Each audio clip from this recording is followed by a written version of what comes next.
Welcome to the Women Changing the World podcast, a podcast on a mission to bring you some of the most amazing women I know who are doing incredible things to generally make the world a better place. From corporate sustainability to straight up magic and everything in between, you'll meet the real life humans who are birthing the new. I'm your host, Liz Best, and I'm here to amplify the stories and voices of women who are changing the world.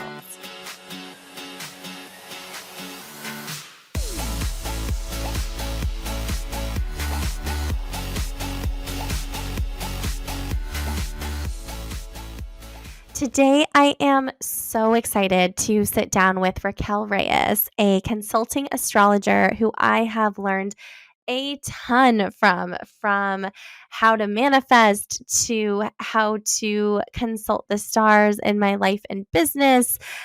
She is an absolute wealth of knowledge, and I am so excited for you to listen to our conversation.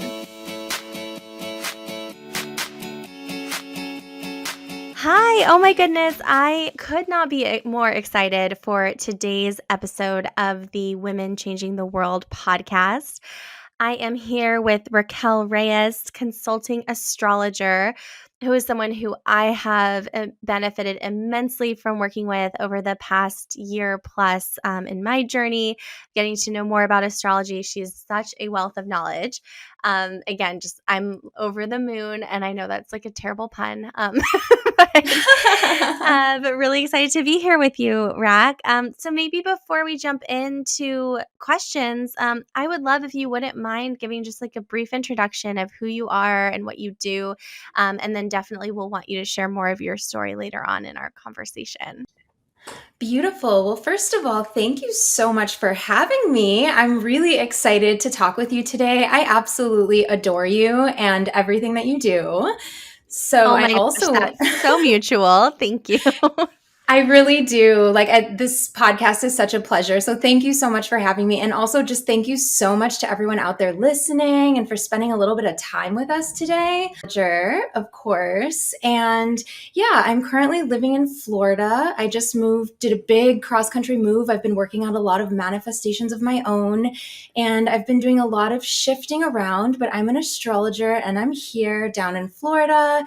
And yeah, I am a Virgo sun, a Capricorn moon, and a Sagittarius rising. So fun. I was going to ask you to share those three details. So thank you so much for sharing them up front. Yes, always happy to share the big three. Totally. Yeah. I feel like it's so nice and helpful to like know what people's big three are. Recently, I've even been having fun trying to guess when people don't know. So much fun. It's one of my favorite things to do with people is to guess, especially when you start getting into the moon sign and if you know the person, it's really fun. Absolutely. Well, we will talk more about astrology in a minute. But first, one of my favorite questions to ask all my guests kind of up front is what do you think the one thing you would want to change would be? Such a brilliant but tough to answer question.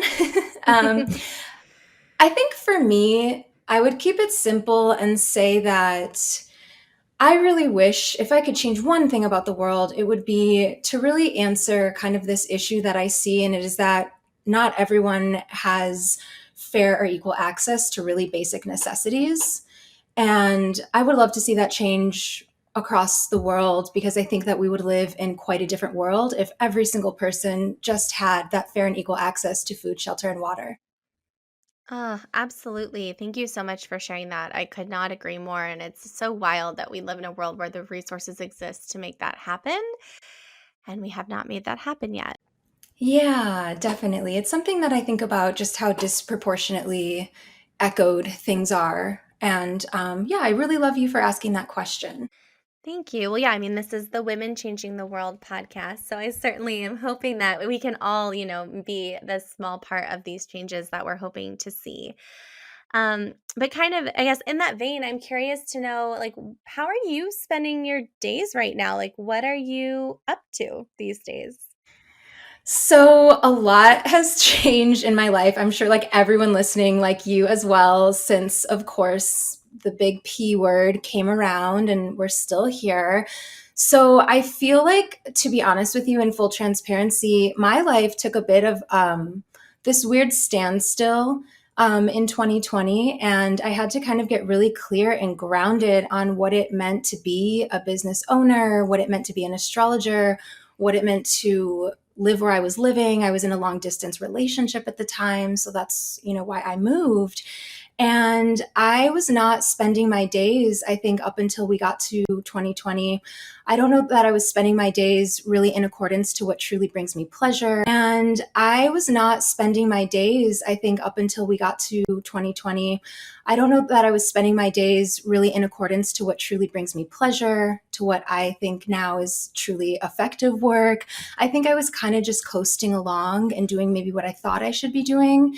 And what I want to say today is that I really did take that pause, that intentional space in 2020. And so now today, my days have a lot of yin, a lot of Mm. passion, a lot of pleasure, a lot of creativity, and a lot of napping. Oh my goodness, that is so great to hear. Yes, it's a small but mighty feat to accomplish, especially because I really dismantled a lot of my own like capitalist tendencies during that slowdown time, that period of time. And I dismantled a lot of my own hustle mentality. So it sounds funny, but to be able to take a nap is, as an entrepreneur, sometimes is kind of a big deal.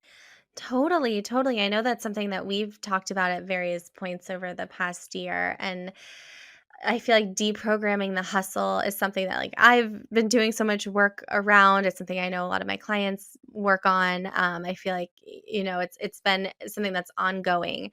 Do you have any like thoughts or tips as to how you've been able to so effectively create more of that space for yourself to be creative and to enjoy yin and to take naps in the middle of the day? Yeah, so for me personally, it came through getting really motivated, like you said in the beginning, to sort of be that change and to take up the space in my role and my part. And so what happened was, as events began turning, as we continued to move through 2020 and even through to today, I was seeing things and getting really engaged with current events. And what I was seeing was that so much did I center the fact that I'm in control of my days, and that when I'm in control, that's when I get to create change. I think that that's how I'm able to create the space. It's not always easy to create the space, but it's kind of like going to the dentist. Like, you schedule it in and you make your time for it, and you're so happy that you went. Totally, but, like, sometimes, like, every moment up until, like, the moment that you walk out is you're meeting Oh, that yeah. resistance of, like, Oh, "Do I have to yeah. do this right now?" Yeah, and resistance is something that I also, if this is helpful, I've also made friends with resistance in the best way possible and in the ways that I can. When I feel resistance, I know that there's a part of me that's feeling really afraid to grow. And I just use that as an opportunity to ask that part of myself to show up, present itself, and like, hey, let's work together. I love that, making friends with resistance.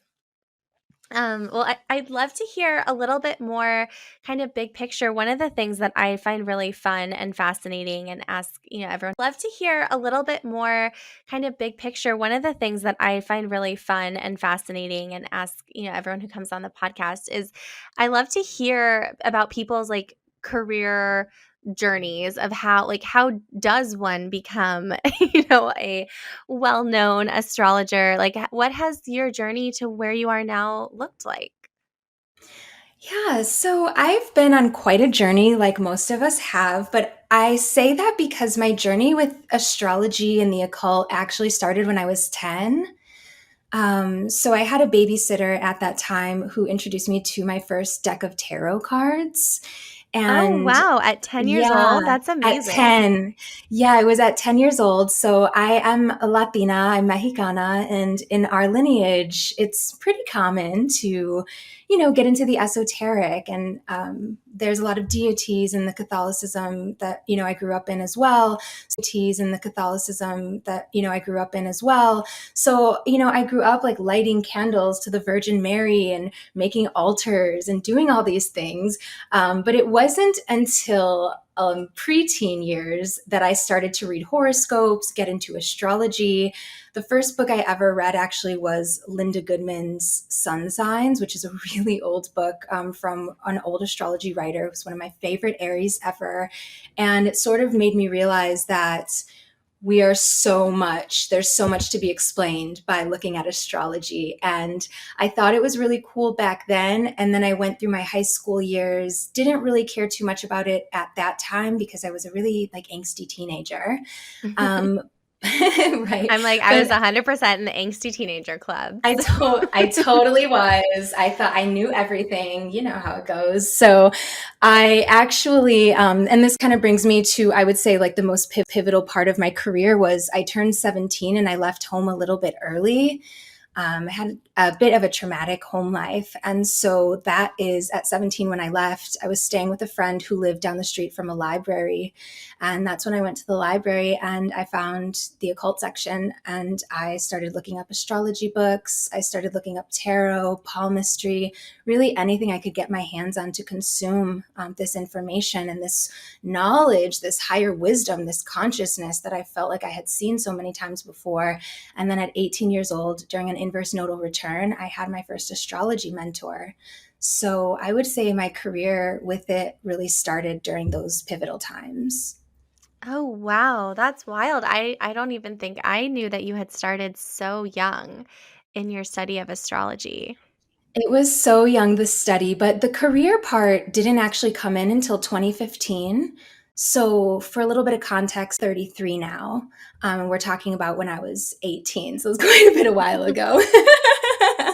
But the career part happened during my Saturn return. So, for everyone listening, your Saturn return is an astrological rite of passage. Everyone has a Saturn return between the ages of 27 and 30. And it's basically a time in your life where you're catapulted into adulthood from your youth, ready or not. And it was during that time that I really built my business. Now, prior to my astrology business, I had started a business hosting writing workshops for women all over the world. And travel was like a really big part of my life. And I was doing travel writing. But what would end up happening was after every writing workshop and every writing retreat, all everyone wanted to do was hurry up and get to the break or hurry up and get to the end so they could talk to me about their astrology. Oh my gosh, really? Yes. And so it began to be something that I worked into my business. And then I realized that I had to just go for astrology and go all in. And I had already been studying at that point for maybe like, I think 12 years. So it was a full Jupiter cycle and it felt like the right time to go for it. Oh, wow. That is so cool to hear. And appreciate your explanation of the Saturn return. I feel like I'd never heard of Saturn return until I was like in mine. So you were in it? Oh my gosh, Yeah, yes. and I like broke up with my boyfriend, left my job and moved all in the span of like 6 months. I was like, "Oh, Wow. that's what's happening right now." It happens like that in the Saturn return. It's like these things in our lives. It's like you're on a hike and all of a sudden there's a switchback and then it just keeps happening. That is such an astute metaphor. Uh well, that's so cool to hear. And I mean, I feel like even just you're describing the Jupiter cycle, and I mean, those are two clear examples of how astrology not only is part of your business, but it's something that's been an influence on your life and business. And so I imagine, given what you do, you have so many examples of this. But I'm curious for anyone who's like maybe a little astro curious, if you can share any other examples of like how astrology kind of plays a role in like your life and business right now, whether it's from a planning perspective or from a like, I don't know, knowing like getting insight or intuition as to what to do next perspective. Like, how do you look to the stars for guidance? So I'm a Virgo through and through, and I love to plan. I get so much joy out of it. I derive so much pleasure out of a tangible day planner that I can write in with all my different colored pens and then highlight with all my different colored highlighters.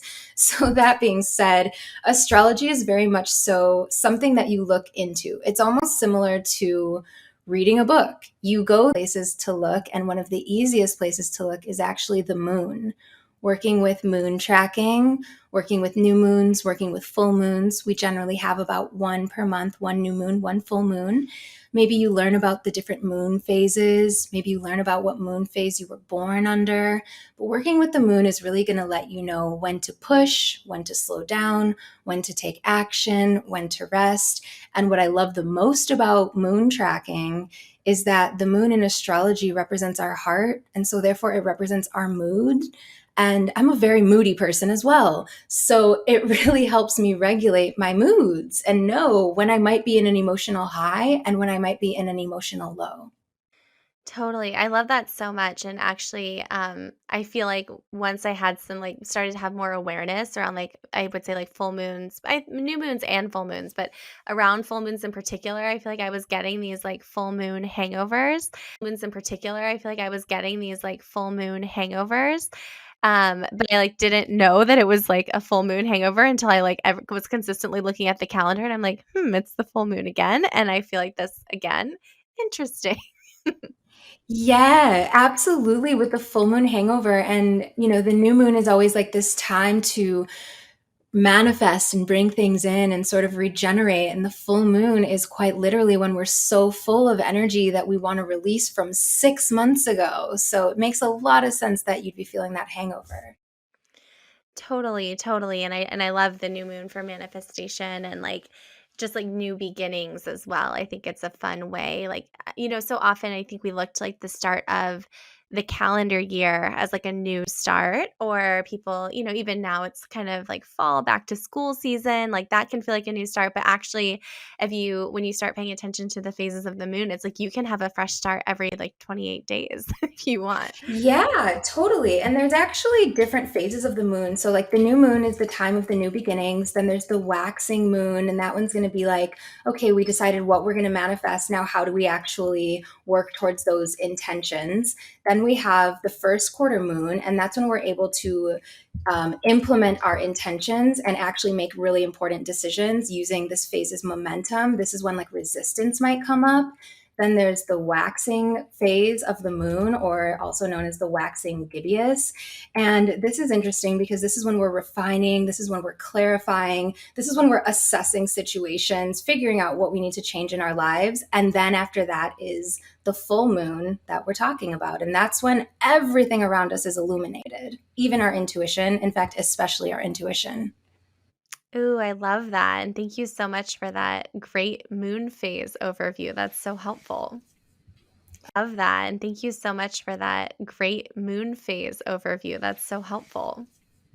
Of course. I guess beyond, moon tracking, I imagine, if someone was really hoping to get a little bit more into astrology, I think so many people often only know their sun sign. So I think to me, the most interesting kind of starting point would probably be to learn your rising and moon signs.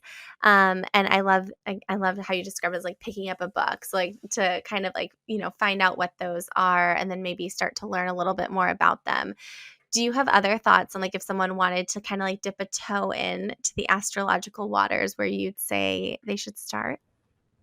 Yes, Astro Curious is such a beautiful place to be. So if you're listening and you find yourself Astro Curious, I want to promise you that it is not as intimidating as it looks.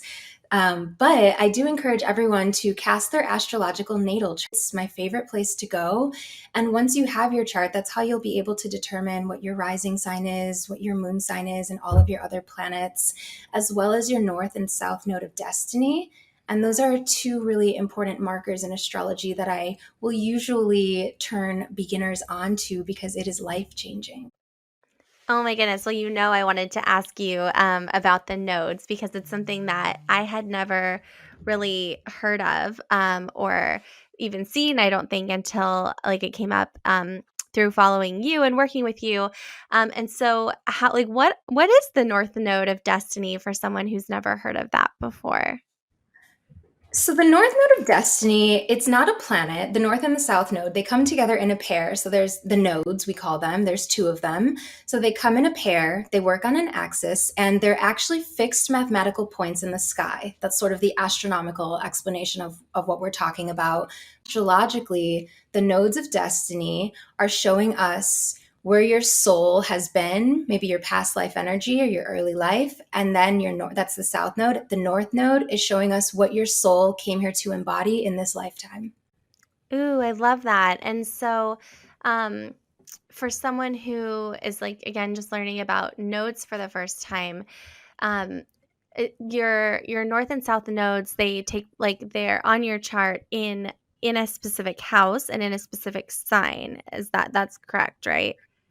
Yes. So they work on an axis. So your north node, like for example, if it's Aries, your south node will automatically be Libra because Libra's across the wheel. So your north node and south node are automatically the signs opposite of each other on the zodiac. So like I'm a north node in Pisces, my south node is automatically Virgo because Virgo and Pisces are across the wheel. So that's a really easy way to determine your north and south node are. And they're always going to be, like you said, in two different houses of your chart as well. Awesome. And then those houses are also the houses that are directly across from each other, but there's not any relationship like between your north node being in like your third house, or like it can be in any house. Is that correct? Yeah, so your north node, what you're going to want to pay attention to is the sign and the house. And then you want to remember that the north node, that's the future, possibility, what our souls came here to embody, fears to overcome, what we're creating. And then the south node is the past, past lives, our shadow, familiar patterns, skills we've acquired, previous accomplishments, and maybe what we're refining. I love that. I know that for me, like that was something that held so much kind of like insight. I guess I'll say, for lack of a better word, when I started looking at that, especially from like the past lives perspective. How have the notes been helpful for you in thinking through like your life's calling and your work on this planet? So I'm North Node Pisces, and really moving by the water has made such a big difference in my life. It was a very literal manifestation of working with my North Node and integrating it was to live on the water. And so, working with Pisces energy for me, it's about going with the flow. And you'll notice I talk a lot and I try to talk about my life in a way that does involve like the pleasure and ecstasy that I give myself the permission to feel. And that is Pisces North Node, because up until about 30 years old, I really didn't give myself that permission. And so, working with your North and South node, it's always a lifelong process. But even just doing simple things with my node has really helped me. And another way that the nodes have really interacted in my life is that the nodes activate eclipses. And Mm. eclipses, they're huge change makers to expedite that which was already going to change for us in a really big way. And so the nodes right now are in Gemini and Sagittarius. That's where we've been having our eclipses. So I'm looking at the Gemini themes, right? Like community, communication, consciousness, and mental processing. And then with the South Node in Sag, I'm thinking about global interactions and cultural consciousness and spirituality and belief systems and that free spirit flowing. So, everyone, no matter where your nodes are, you can always take notice of where the nodes are in the sky and look at those archetypes and see how you feel. I love that. That's so helpful. Well, I'm like so torn because I'm like, I could talk to you about stars all day long. And I also really want to talk about covens. Oh, yes. So, maybe changing gears a little bit, although I suspect the stars will creep back in. But I had such an amazing experience. In Allure, which is your manifestation coven, that you have been holding. I think I joined this year, but I think it started last year. Um, and I like some of the things I manifested, like included my new home, this podcast, my upcoming 5-month mastermind for women in impact, which is starting in the fall. And I know initially when I joined Allure, I think it was more of like a collective and it evolved into a coven. And so I would love to hear a little bit more about what inspired you. Maybe first, like just share, like, in your own words, what Allure is, and then what inspired you to call it a coven. So, the Allure Coven is a 90-day manifestation experience. And I originally created it, like you said, as a collective to guide people through 3 astrological seasons because I love that time frame for movement and impact. And it started out originally for Libra, Scorpio, and Sagittarius season back in 2020. And what ended up happening is that during our calls, they just naturally became coven style, which essentially, by definition, coven is a group or gathering of witches who meet regularly. And that started to feel like what we were doing. And it's not to say that everyone who joined like considered themselves a witch, but we were doing astrology, we were doing tarot, we were working with magic, we were working with manifestation. And after I saw how many manifestations were actually happening for people, I recognized that we needed to center the coven aspect. Totally, totally. It was so wild to witness some of the things that came true. So I'm curious, like just so many things, right, within that group. A manifester you are and how fun it is to witness you just creating so masterfully. You are amazing. Oh, thank you. Well, I learned from the best. And I find that I guess, I think it might be helpful to talk a little bit about manifestation and like what manifestation is and what some of like the tools are to manifest. So I'm curious, like when you think about manifestation and like you mentioned, like, living by the water and your current chapter is like a pretty huge shift in manifestation. Like how do you describe manifesting? How do you get started with manifesting a new dream or vision? So, my favorite thing to do with manifestation is to actually work with a manifestation framework, which we do inside of Allure, as you know. But the framework ultimately, it's about looking at your astrological natal chart and deciding and co collaborating with your astrology and deciding what manifestations would be and feel the best. And it's really, for me, when I think of manifestation, it's really not about at all what I should do, but what I desire to do deeply in my life. And I love making that distinction. Totally. I think I personally have felt such a huge shift in my life and my business when I actually, instead of just like setting goals, like for the sake of setting goals, like set goals that were specifically tied to what I desired. Cause I was so much more lit up about making things that like I truly deeply wanted happen than like crossing something off a to do list. I couldn't agree more. I used to be really intense with the to-do lists, and even now, I don't know if you do this, but I catch myself doodling them here and there. Like when my Oh, hand is totally. idle, I'll start a little to-do list and I like cross it out and I'm there. Like when my Oh, hand is totally. idle, I'll start a little to-do list and I like cross it out and I'm like, scrap that. What am I doing? But I think for me with astrology, and one of the things that I cherish so much about it is that sometimes our astrology, much like talking to a friend, it can sort of tell us things about ourselves that maybe we do not see. And it shows us these gifts and superpowers and capabilities that sometimes are beyond our own lens or our own scope because we're human. And so when you co create or co manifest with your astrology, I think that you can manifest a lot grander and larger than maybe you were even initially going to. I think that astrology can help us be really expansive. And I think it really opens us up to possibilities.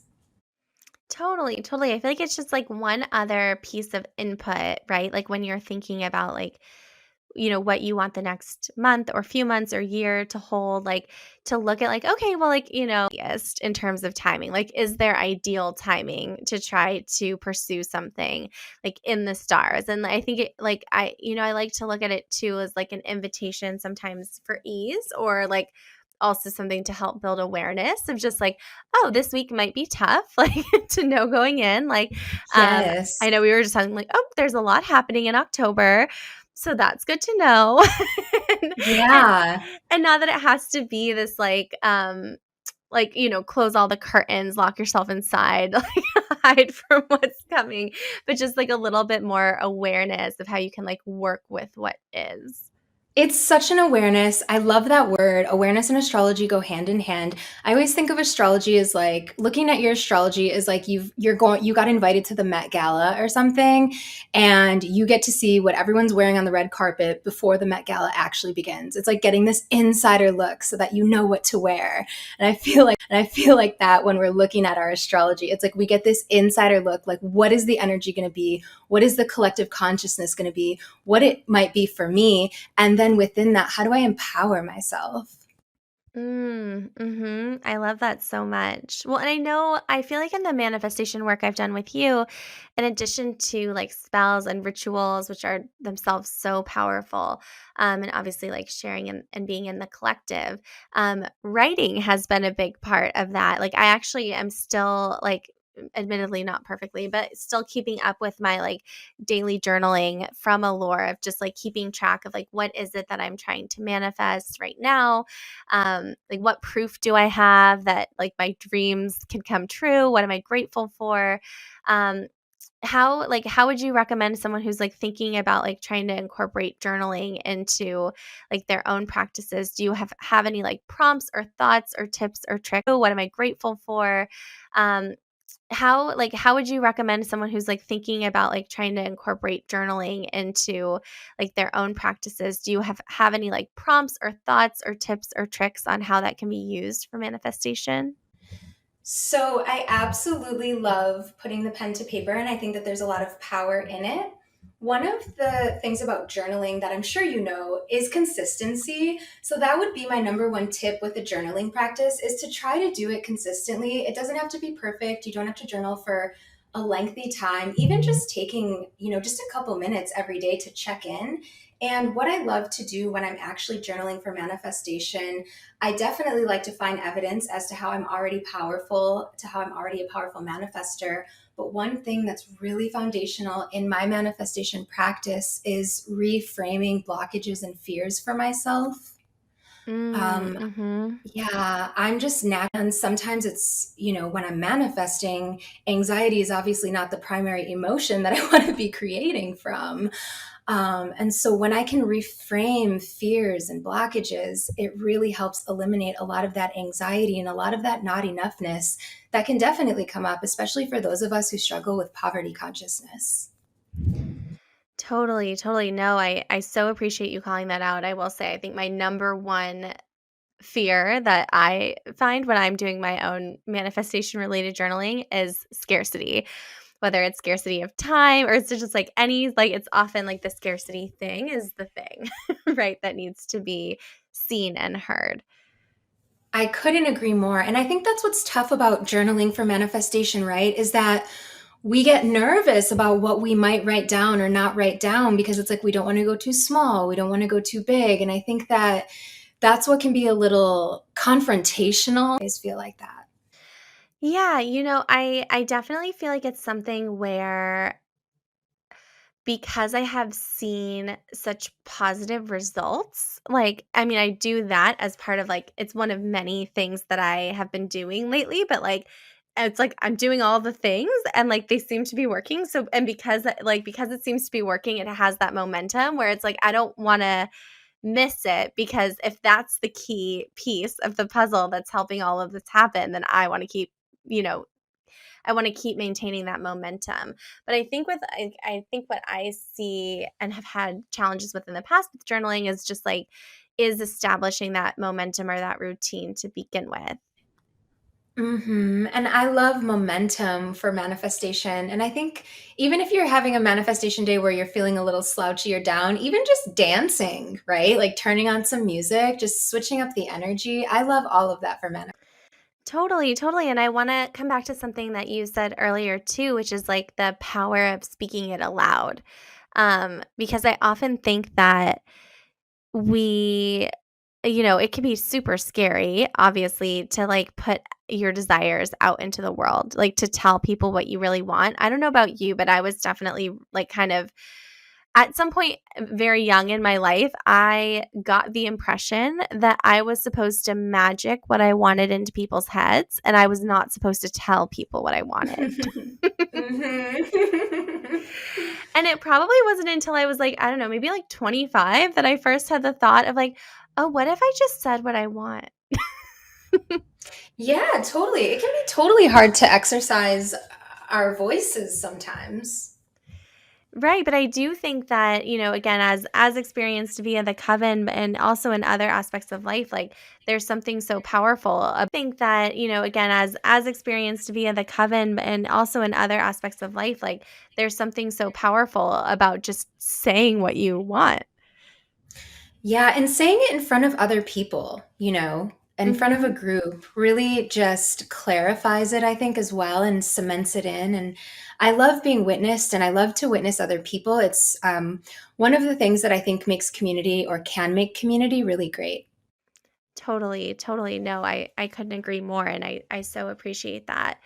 And actually, in that vein, I mean, one of the things that I have really admired about you and your work and your business is the extent to which you really create inclusive, like truly inclusive spiritual spaces. And I'm curious, like, do you have any suggestions or recommendations for other people who maybe their spaces that they're curating are spiritual, maybe they're less so, but like, how do you foster that environment of inclusion in the spaces that you hold?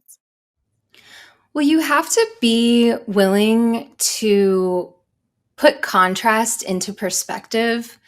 And by that, I mean, you almost need to know how other spaces out there might not be serving or might be underserving people, how they might be problematic, the pain that people could be feeling. You do have to familiarize yourself with what is wrong in order to exact in on the solution. So for me, anybody who's wanting to create an inclusive space, or if you feel like your space isn't inclusive enough, my question would be, why and how? And, can you get comfortable looking into that? And then can you use that to get yourself motivated to be like, okay, I'm going to do something different? Because when I started the Allure Coven, it wasn't for no reason. It was because it was exactly what I wanted, what I knew that people wanted, hated it. But I had to be willing to have conversations with people about, okay, have you ever been in a container where you felt unheard, where you weren't witnessed? What was that like? What did you experience? And I, having those conversations with people really gave me the motivation to say, okay, I don't want a woman in my space to ever feel like this, so I'll make sure that she doesn't. Totally. No, I so appreciate that. And I know that, like, for example, you also have kind of like community guidelines. So, like, this is how we will engage. This is how you are expected to show up. Like, this is how you can really contribute to this space. And, like, this is what is absolutely not allowed in this space. And, I really admire the way that you kind of have laid those ground rules to make people feel safe. Thank you so much. I'm really big on boundaries. That was another Saturn return lesson because I used to not be. But I'm big on boundaries today. And I think that when you are hosting a group, you really do have to lead by example and you really do have to lead by example and you have to set the tone of your container and you have to do it pretty early on, pretty quickly. And I think that when you do that, it establishes safety for people and it establishes boundaries that help everyone to feel safe as well.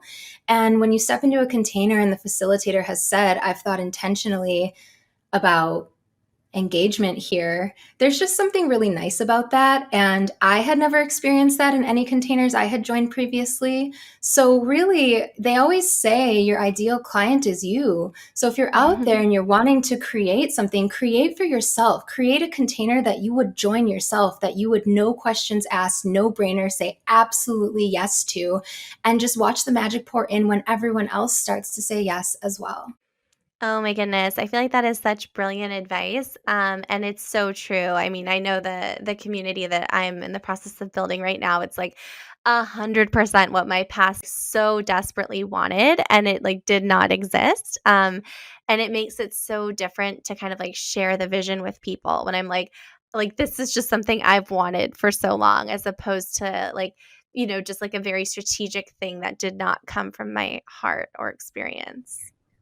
Yeah. And as a facilitator, it's like when we create things that are exactly where we want to be, Well, that's exactly it. That's where we want to be. So then when we're hosting, we're facilitating, we're like really there with our group, with our people. And I think it's always important to remember why we started these businesses. Like we're here to help people at the end of the day, you know? Totally, totally. Like we are here to be of service, and I think it's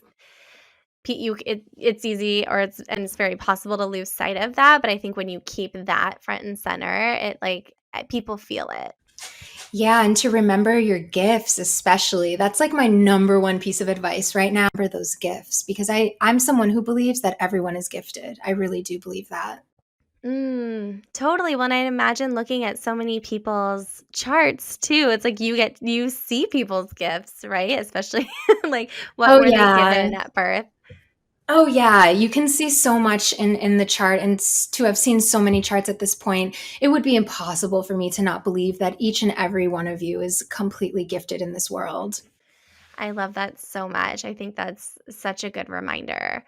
Well, and I'm curious. So, I mean, we've talked a lot about you mentioned the P word, and it's funny when I was actually like thinking about questions for podcast interviews that we were still only a year in, but now it's been well over a year, going on 2 years. Um, and while it's been so challenging and so traumatic on so many levels, I also know most people have been able to find some sort of silver lining for a year, going on 2 years. Um, and while it's been so challenging and so traumatic on so many levels, I also know most people have been able to find some sort of silver lining from all the transformation that has been taking place. I know you mentioned that you've really learned to slow down, and have more yin in your life and your business. But what has been the biggest silver lining you would say from this experience? I think the biggest silver lining is that through the pandemic, a lot of social issues that were not being talked about enough started to become in the mainstream and spoken about. And I really appreciated that. I really appreciate the movement that's happening, particularly with Black Lives Matter. And I really appreciate that it seems people are more willing to have social conversations about social justice that maybe people weren't willing to have before the pandemic. And I also feel that communication about certain topics in the world, I feel people are more open to talk. And I think that there's a little bit more vulnerability right now. Mm, yeah, I agree with all of those. I mean, I think we clearly still have so much more work to do on so many of these issues, but I do think we finally started to have some really important conversations about racism in the United States and, the changes that we so desperately need to make to the system. And also, I think a lot of like the I don't know if I want to say facade, but I think, because we were all connecting from like a corner of our bedroom or from our lives at home. I think, someone mentioned to me the other day that they've really seen a shift in like how human their colleagues seem because they aren't people that screaming child or like, whatever the situation is, and so that people have become so much more three-dimensional. I resonate with that. People do seem so much more human these days. Totally, which is so refreshing. It is refreshing. I think I sat in my shit a lot as well. And that was a silver lining on a personal level. Being able to do that, not running. When we were in that lockdown, I did so much inner work. And I know a lot of other people did. And I would say that could be a silver lining as well. Totally, totally. No, I really appreciate that. I feel like, yeah, there's nothing like a global pandemic to make you sit with everything all at once. Sitting and sitting and sitting. Yes. Totally, totally. Well, I'm curious. I always love to hear this from different people, with, such different perspectives, but if you were to give advice to your younger self, and you can really pick any age, or it can be just kind of like general advice, like what advice do you like wish someone had given you when you were younger? Well, the first thing that comes to mind is this, I don't know, however many year rendezvous I had pre Saturn return, where I was basically from 18 to maybe 25. During that period of time in my life, I was really, I don't want to say misguided, but I was really fiercely and wildly independent in a way that really closed me off from love, from the possibility of deeper connections, and quite frankly, a little bit cut off from the collective consciousness. I really wasn't able to tap in as much. And so I think for me, the advice that I would give to my younger self during that time would be to let people in. And the advice that I would give to my younger self, that I would give to anyone, and even still give to myself this day, is to really remember that we can't do this alone. We're nothing without each other, and other people are our greatest resource. Oh my gosh. I love that so much. I feel like my younger self definitely needed to hear that. It's like advice I would Yeah. give myself today. I love that other people are our greatest resource. I think especially like learning to ask for help can be so challenging. So hard, especially if you are someone who has a lot of cardinal energy in your astrology, right? Or depending on your astrology, it can be especially difficult for people who are wildly independent or who are really self sustaining. I think it can be very difficult to ask for help if you find yourself, being used to doing it all, Totally, totally. Well, and for anyone being used to doing it all. totally, totally. Well, and for anyone listening who doesn't know what cardinal sign is, do you mind sharing? Yeah, so this is actually a fun part of astrology that really enticed me. So when I was first studying astrology, you know how we have the seasons. We have the spring equinox that is ruled by the sign Aries. Then we have the summer equinox that's ruled by the sign Cancer. Then we have the autumn equinox, which is ruled by the sign Libra. And then we have the winter solstice, which is ruled by Capricorn. And those four signs are the cardinal signs, and they each rule a season. So they're called cardinal. And if you have them heavily placed in your chart, you are definitely slated toward being really independent, being an initiator, being a self starter, self sufficient, being a really big go getter. Totally, totally. Thank you for explaining that. And then just as chart, but there are three, it's cardinal fixed. And what's the third type of energy that you can have in the houses? So we have cardinal, we have fixed, and we have mutable. Mutable. Gotcha. Yes. And then it's earth, air, fire, water. So you look to see how many water placements you have, how many earth, how many air, how many fire. So I'm looking at your chart right now. For example, you're very fiery. Yeah, and news You're, that yeah, surprises no one. A lot of fire, a lot of water. a lot of fire. Yeah. So your chart is mostly fire and water. And the predominant mode for you would be fixed. So cardinal is like the boss, I'm the initiator. Fixed is the connoisseur, the one who knows everything. And mutable is the flexible, adaptable one. So for you, you've got those connoisseur vibes. Like you've got these things that you know, and you know a lot about them, and you're the go-to for those things because you absolutely know them so well. Fixed energy, absolutely know them so well. Fixed energy is very self-assured and for a really good reason, and you've got so much of that going on in your chart. Oh my goodness. Well, thank you so much for sharing that. Yeah, I think it's so fascinating. And I think for anyone listening again, if you're like, already very interested in astrology or even just kind of curious, I think one of the things I've learned from you, Rack, is like there are so many layers. Like, you may start with your sun sign and then like move to rising and moon. But there's just like an endless number of like aspects and interpretations. It's like once you learn about the signs, you can learn about the houses, and then you can learn about the planets, and then you can learn about these different energies. And it really is just such an immense body of work. It is, and there's so many different ways to consume and to learn astrology. There's visual ways of learning, audio ways of learning. You can read, you can keep it simple, you can go all the way with it. You can become an astrologer, you can learn the math, you can skip the math. I feel like it's a choose your own adventure. Ah, I love that. I'm here for choose your own adventures. Me Well, too. Well, I definitely want people to find out how they can learn more about and connect with you. And actually, before I ask you to share all of that info, you've already shared some pretty brilliant and inspiring quotes in our conversation. But one of my dream visions for this podcast. Well, let me back up a second. So, one of my favorite podcast questions is Tim Ferriss. I think at least used to. I don't listen to his podcast as much anymore, but he used to ask his guests if they could have a billboard, what would they put on the billboard? But I and most of the women I know are have inspirational post-it notes written all over our workspaces. And so one day I would totally aspire to print a deck of all the inspirational quotes that the people have been sharing with me that are on their post-its on their desks. And so if you were to get your own post-it in the stack, what quote would you want to be in there?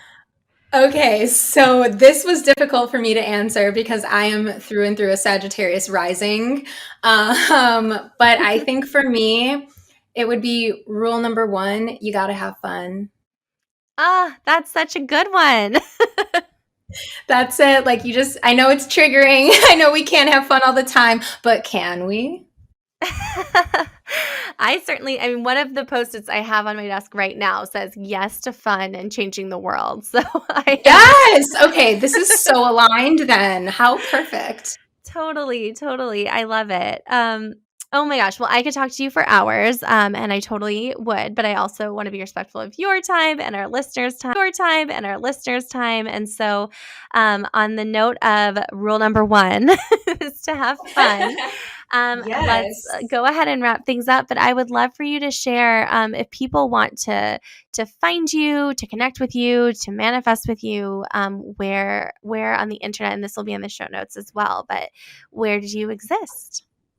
I exist on my website, which is astrologywithraquel.com, and I love teaching. So if you go to my website, I always have live workshops that are upcoming. I have content that is pre-recorded that you can download instantly. And then I always have open containers of some sort, whether it's a lure or something different. So you can go ahead and find me there. And I'm also having so much fun, as always, over on Instagram. My handle is astrology.with.raquel. Oh my goodness, yes. Your Instagram is such a great source of insight and intel. So definitely you if they are Oh, thank you. astro curious or wanting to go deeper. Yeah, and send me a DM. Let me know that you listen to the podcast. I always love to hear from you. Amazing. Well, thank you so much for making time for this conversation. I really appreciate it. Again, I think we could have talked for hours, so we may have to come back and Hours, have another days. conversation. Yes, anytime. I would love to come back anytime. Amazing. Well, thank you so much. I really appreciate it. I appreciate you and everyone listening. Thank you so much for tuning into this episode of the Women Changing the World podcast. Please rate and review the Women Changing the World podcast on Spotify, Apple Podcasts, or Google Podcasts, and don't forget to subscribe for future episodes. You can find me on Instagram at liz.best, B-E-S-T, or by searching my name on LinkedIn. You can also sign up for my 3-day personal branding challenge, SELISABETH, bestbest.com/personal branding challenge. See you in the next episode.